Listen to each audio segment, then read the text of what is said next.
You're not even good enough to answer phones. That's what the billionaire CEO said, but the secretary saved the company.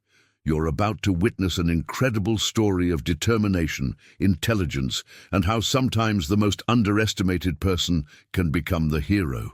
If you're ready for this emotional roller coaster, smash that like button, subscribe to our channel, and hit the bell icon so you never miss stories like this one. Trust me, you won't want to miss what happens next. Let's dive in.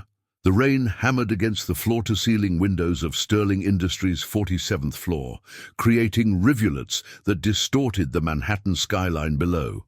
Inside the gleaming conference room, the atmosphere was even stormier than the weather outside. Margaret Maggie Chen sat at the far end of the polished mahogany table, her fingers trembling slightly as she clutched a manila folder containing what she believed could save the company.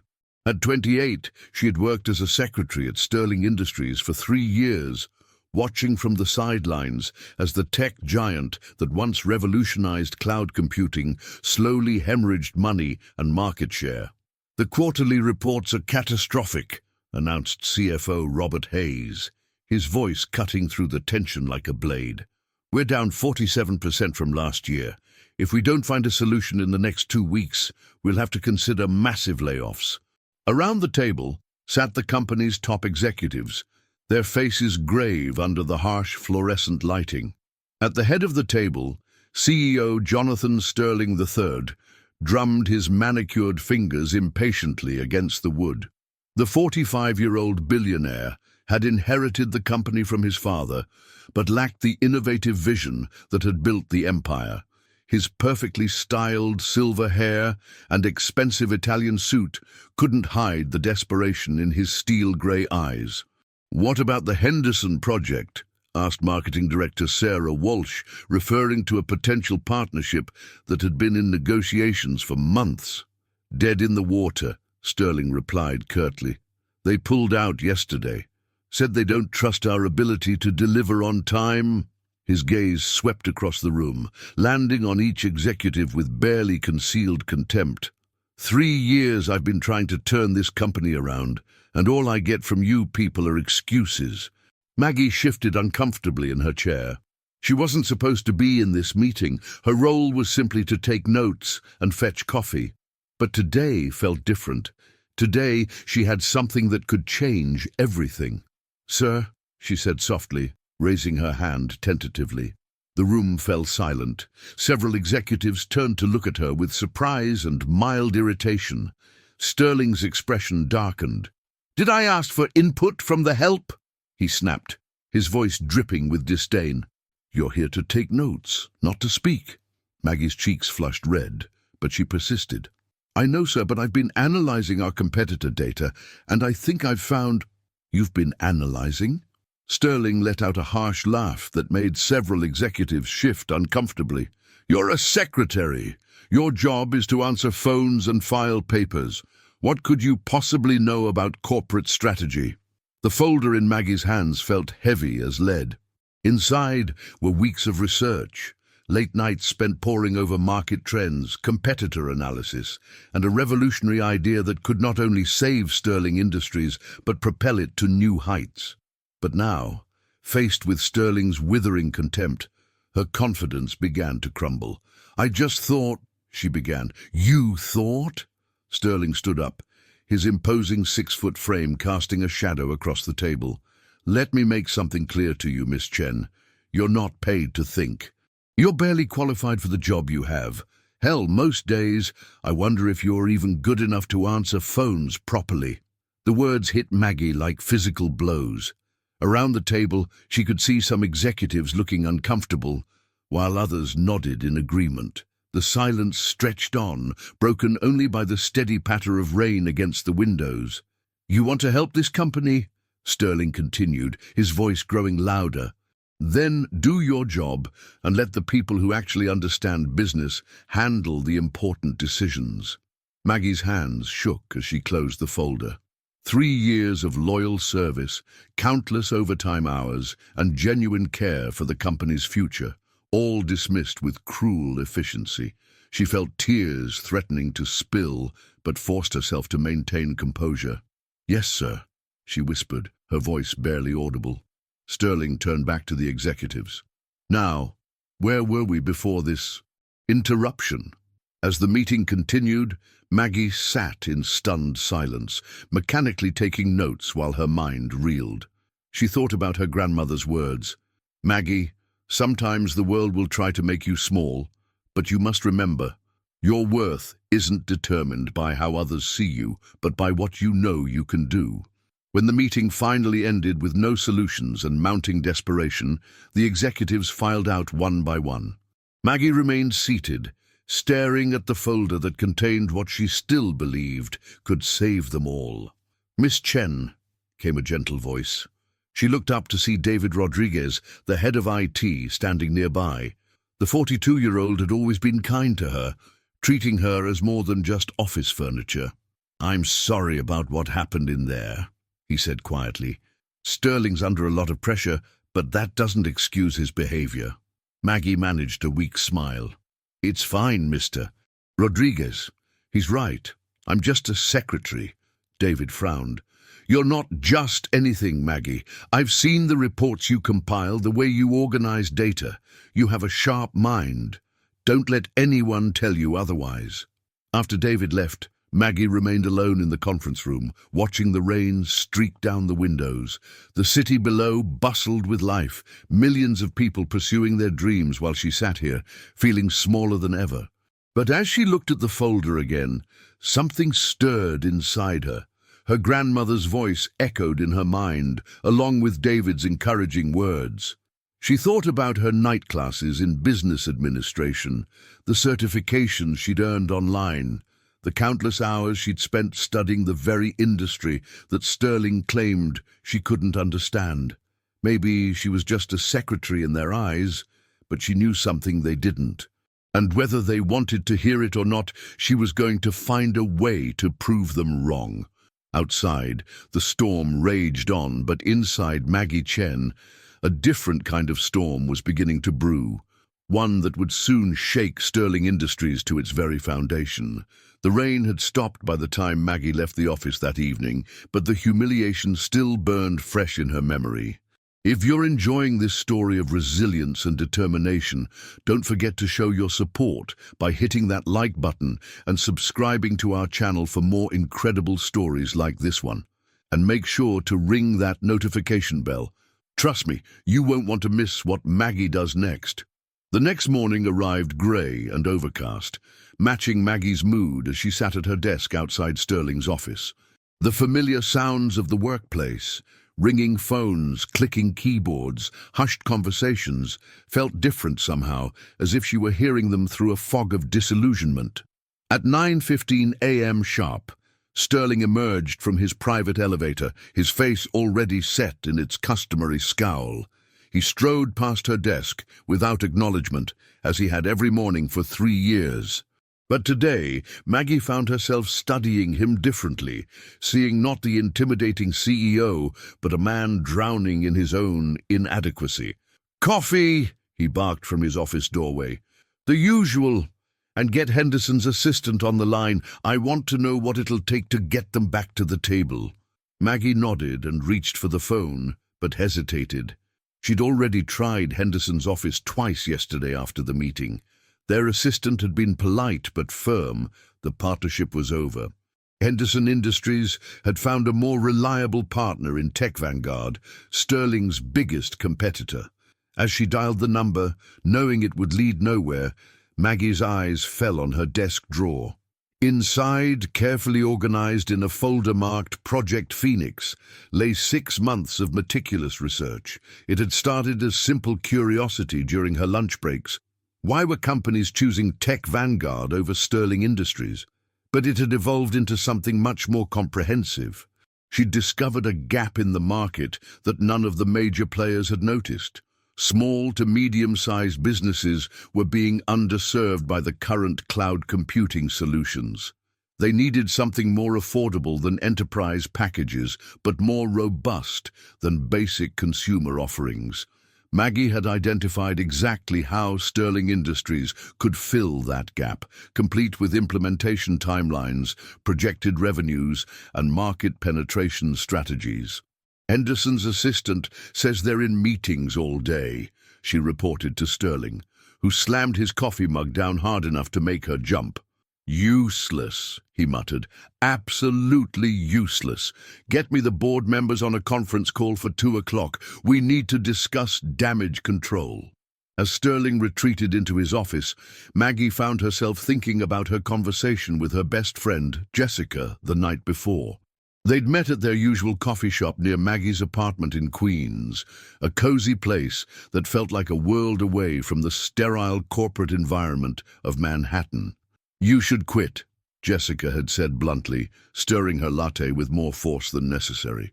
3 years, Maggie. 3 years of that man treating you like dirt. You have your degree now, you have experience, you could find something better. But Maggie had shaken her head. It's not that simple, Jess. Jobs are hard to find, and the pay is decent. Besides, I actually care about that company. I know it sounds crazy, but I believe in what they could be. Even after what he said to you? Maggie had stared out the coffee shop window, watching people hurry past on the sidewalk, especially after what he said to me.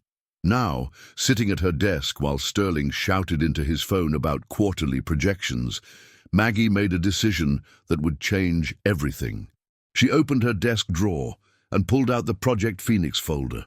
During her lunch break, instead of going to the cafeteria, she took the elevator to the 23rd floor where the IT department was housed. The atmosphere here was different, more casual, more collaborative. Programmers huddled around monitors, their conversations peppered with technical jargon that Maggie had taught herself to understand. She found David Rodriguez in his corner office, surrounded by multiple monitors displaying lines of code and system diagnostics. He looked up when she knocked, his tired face brightening with a genuine smile. "Maggie, what brings you down to the dungeon?" "I need to ask you something," she said, closing the door behind her, "and I need you to promise you'll hear me out before you say no." David leaned back in his chair, intrigued. "That sounds ominous, but okay, I promise." Maggie took a deep breath and placed the Project Phoenix folder on his desk. "I know what happened yesterday was embarrassing, but I really do have an idea that could help the company. Would you look at this? Just look at it." David opened the folder and began reading. His expression shifted from polite interest to genuine surprise, then to intense concentration. He flipped through page after page of market analysis, financial projections, and technical specifications. "Maggie," he said finally, looking up at her with something approaching amazement, This is actually brilliant. Where did you learn to do market analysis like this?" "Night school, online courses, and a lot of reading," she replied, feeling a flutter of hope. "Do you think it could work?" "Work? If implemented correctly, this could revolutionize how we approach the mid-market segment." He continued reading, occasionally muttering, "Impressive," under his breath. "The technical requirements are feasible, the market research is solid, and the financial projections are conservative but promising." Maggie felt tears of relief threatening to spill. Finally, someone was taking her seriously.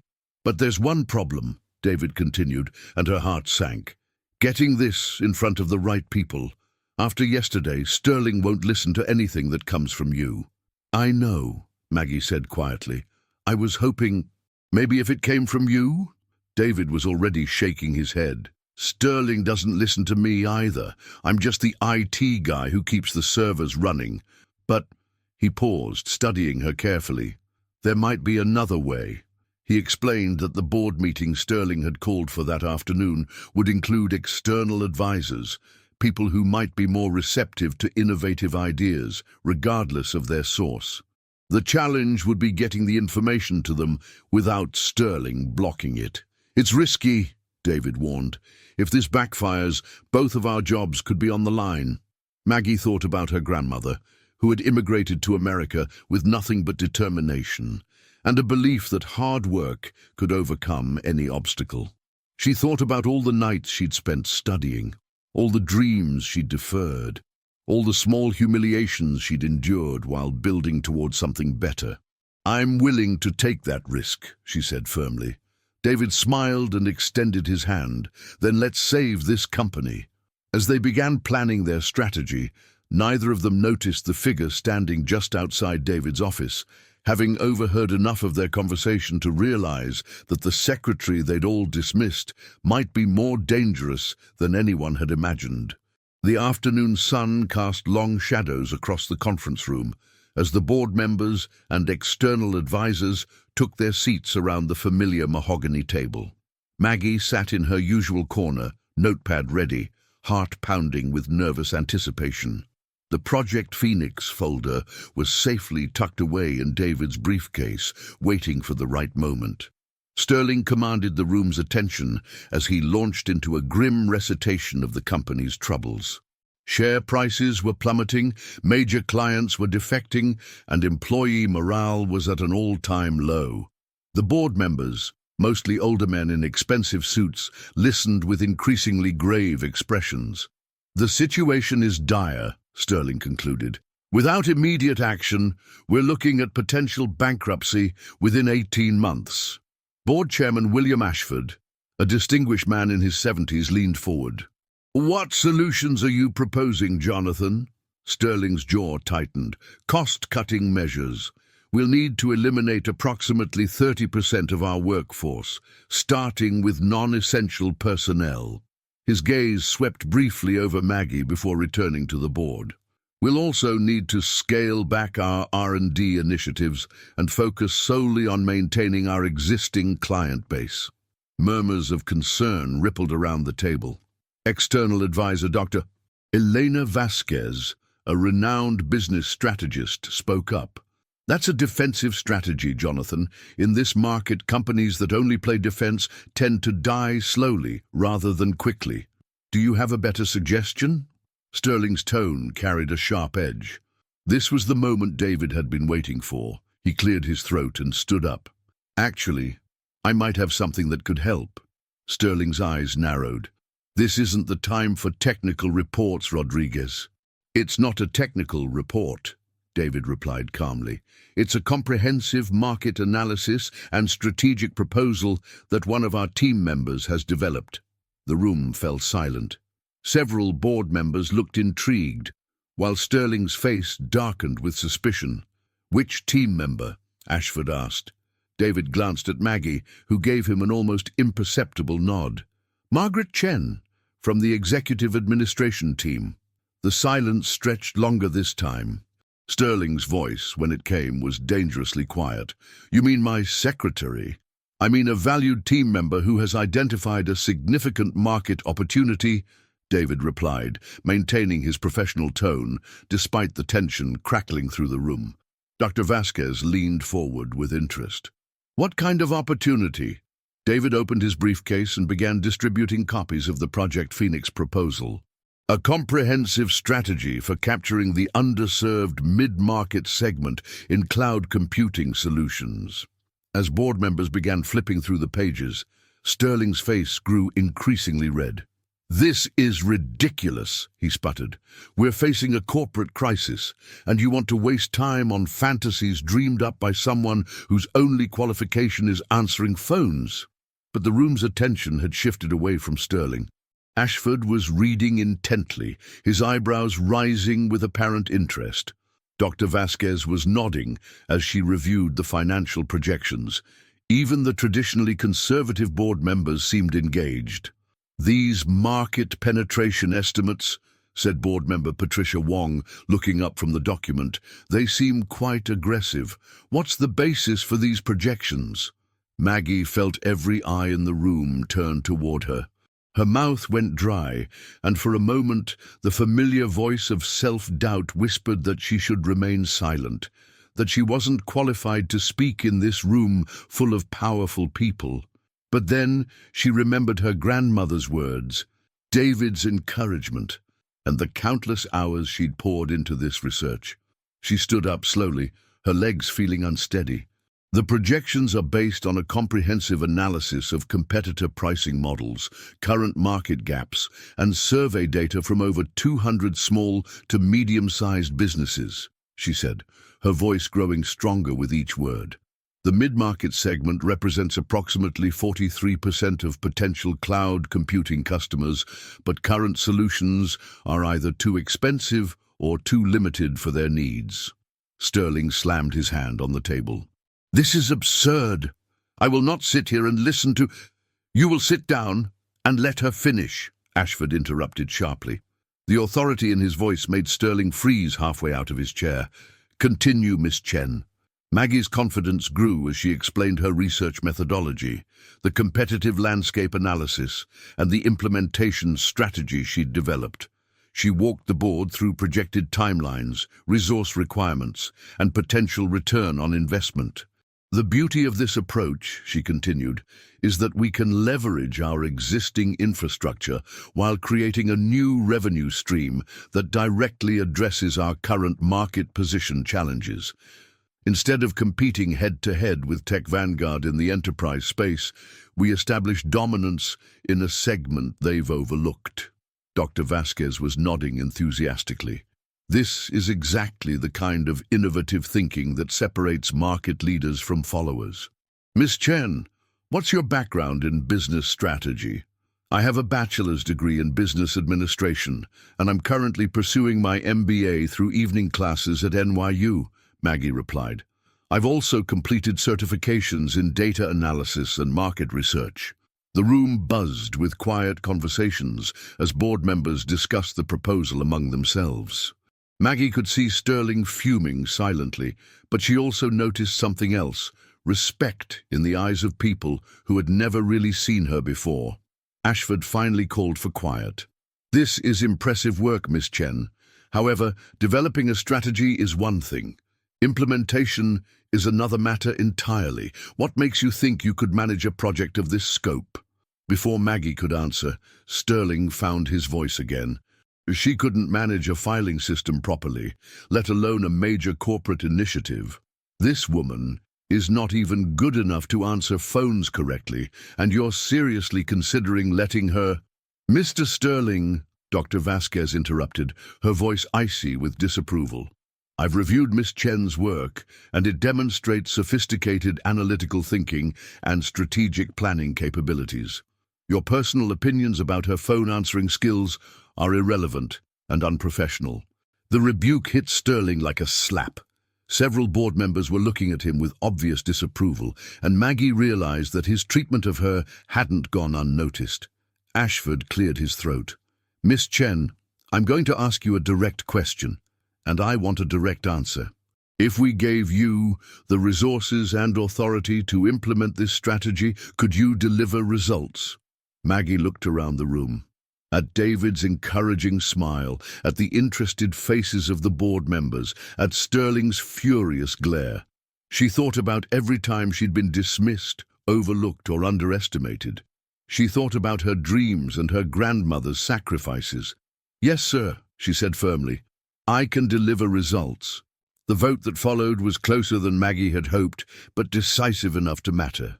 7 board members voted to approve a pilot program based on her proposal, with 2 abstentions and Sterling's single opposing vote. As the meeting concluded and people began filing out, Dr. Vasquez approached Maggie. "That was one of the most impressive presentations I've seen in years," she said quietly. "You have real talent. Don't let anyone convince you otherwise." After the room had cleared, only Maggie, David, and Sterling remained. The CEO stood at the window, his back to them, shoulders rigid with anger and humiliation. "You have no idea what you've done," he said without turning around. "This company will be destroyed by your arrogance." "No, sir," Maggie replied quietly. "This company will be saved by recognizing talent wherever it comes from." Sterling finally turned to face her, his expression unreadable. "We'll see about that, Miss Chen. We'll see." 6 months later, the Sterling Industries headquarters buzzed with an energy that had been absent for years. The mid-market cloud computing initiative, officially launched as Sterling Connect, had exceeded even Maggie's optimistic projections. Maggie stood in what was now her corner office on the 35th floor, reviewing quarterly reports that told an incredible story of transformation. Sterling Connect had captured 18% of the target market in just 6 months, generating $47 million in new revenue and attracting over 3,000 new clients. The success had triggered a domino effect throughout the company. Employee morale had skyrocketed, stock prices had recovered and then surged to new highs, and Sterling Industries was once again being mentioned as an industry innovator rather than a declining giant. A soft knock on her door interrupted her thoughts. "Come in," she called. David Rodriguez entered, carrying 2 cups of coffee and wearing the biggest smile she'd seen from him since the whole adventure began. He'd been promoted to Chief Technology Officer, largely on the strength of his role in implementing the Sterling Connect platform. "Thought you might need some fuel for the board presentation this afternoon," he said, handing her a cup. Today's board meeting would be different from that fateful day 6 months ago. Today, Maggie would be presenting as the newly appointed Vice President of Strategic Development, a position created specifically to recognize her contributions and ensure the company didn't lose the innovative thinking that had saved them. "Nervous?" David asked, settling into one of her visitor chairs. "A little," Maggie admitted. "It still feels surreal sometimes. 6 months ago, I was told I wasn't good enough to answer phones properly. And now you're being featured on the cover of Business Weekly as one of the top young executives to watch," David reminded her. "Plus, you've got that MBA graduation ceremony coming up next week." Maggie smiled, thinking about how far she'd come. The night classes had been challenging to manage alongside her new responsibilities, but she'd persevered. Her grandmother would have been proud. The woman who had scrubbed floors to send her daughter to school, who had taught Maggie that education and determination could overcome any obstacle. A commotion in the hallway caught their attention. Through her office window, Maggie could see Jonathan Sterling walking toward the elevator, carrying a cardboard box that presumably contained his personal belongings. The board had finally acted on what everyone had known for months. Sterling's leadership had been the primary obstacle to the company's success. His resignation, announced that morning, had been met with relief from employees and enthusiasm from investors. As Sterling passed her office, he paused and looked through the window. For a moment, their eyes met. There was no longer anger in his gaze, just a kind of weary acceptance. He nodded once, perhaps in acknowledgement, perhaps in grudging respect, before continuing toward the elevator. "I almost feel sorry for him," Maggie said quietly. "Don't," David replied firmly. "He had every opportunity to recognize your worth and chose not to. That's on him, not you." William Ashford appeared in the doorway, knocking gently on the frame. "Miss Chen, or should I say Vice President Chen, ready for this afternoon's presentation?" "As ready as I'll ever be, Mr. Ashford." "Outstanding. The board is quite excited to hear your plans for the international expansion." He paused, studying her with the same appraising look he'd given her 6 months earlier. "You know, in my 40 years of corporate leadership, I've learned that true leadership isn't about titles or pedigree. It's about vision, determination, and the courage to act on your convictions. You embody all of those qualities." After Ashford left, Maggie turned back to the window, looking out over the Manhattan skyline. The view from the 35th floor was different from the one she'd had as a secretary, literally and figuratively. She could see further now, plan for bigger possibilities, dream larger dreams. Her phone buzzed with a text from Jessica. "Saw the Business Weekly cover. So proud of you. Dinner tonight to celebrate?" Maggie typed back, "Can't wait. I have so much to tell you." The afternoon board meeting went better than Maggie had dared hope. Her presentation on expanding Sterling Connect to international markets was met with enthusiasm and unanimous approval for a $15 million investment in the initiative. As she walked back to her office afterward, she passed by her old desk outside what had been Sterling's office. A new secretary, Michael Torres, was handling phones and managing schedules with quiet efficiency. She'd made sure he knew about the night school programs and professional development opportunities the company now actively supported. "Miss Chen," he called as she passed, "I wanted to thank you again for recommending me for this position. You earned it with your qualifications, Michael. Just remember, this job can be a stepping stone to bigger things if you want it to be." That evening, Maggie sat in the same coffee shop where she'd talked with Jessica 6 months earlier. But everything felt different now. The conversations around them seemed more hopeful, the future more full of possibilities. "I still can't believe it sometimes," she told Jessica as they shared a dessert. 6 months ago, I was convinced I wasn't good enough for anything more than answering phones. Now I'm running strategy for a Fortune 500 company." "You were always good enough," Jessica replied firmly. "You just needed the right opportunity to show it, and when that opportunity came, you grabbed it with both hands." As they walked home through the Queens neighborhood where Maggie still lived, though she could afford something fancier now, she loved the community and the reminder of where she came from. She reflected on the journey that had brought her here. The secretary, who had once been told she wasn't even good enough to answer phones, had not only saved the company, but had transformed it into something stronger than it had ever been. But more importantly, she had transformed herself from someone who accepted others' limitations into someone who defined her own possibilities. Her phone rang as she reached her apartment building. The caller ID showed international number. "Margaret Chen," she answered professionally. "Miss Chen, this is Heinrich Müller from Tech Vanguard Industries in Berlin," came the heavily accented voice. "We've been following Sterling Industries' remarkable turnaround, and we'd like to discuss a potential partnership opportunity." Maggie smiled as she climbed the stairs to her apartment. Tech Vanguard, the same company that had been poaching Sterling's clients a year ago, was now coming to them as a potential partner. "I'd be happy to discuss that, Mr. Müller. Let me connect you with my assistant to schedule a meeting." After ending the call, Maggie stood on her apartment balcony, looking out over the city lights.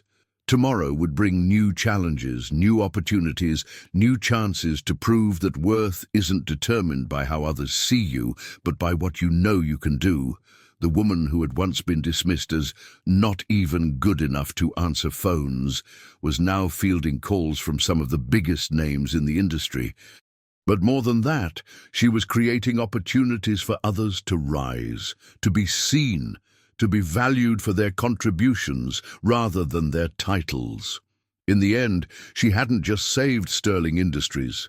She had helped create a new culture where talent was recognized regardless of where it came from, where innovation was valued over politics, and where the quiet person in the corner might just have the next big idea. As she prepared for bed, Maggie thought about her grandmother's favorite saying, "Success isn't about proving you're better than others thought. It's about becoming better than you thought possible." Standing at her bedroom window, looking out over the city that had once seemed so intimidating, Margaret Chen, Vice President of Strategic Development, MBA graduate, and the woman who had saved Sterling Industries, smiled and began planning for tomorrow. Because in her world, there were always bigger dreams to chase and more people to lift up along the way. That's the incredible story of how one underestimated secretary changed not just her own life, but an entire company. If this story inspired you, I'd love for you to share it by hitting that like button and subscribing to our channel for more amazing stories of determination and triumph. And don't forget to ring that notification bell, because everyone deserves to hear stories that remind them that your worth is never determined by how others see you, but by the courage you have to see yourself. Until next time, keep believing in your dreams.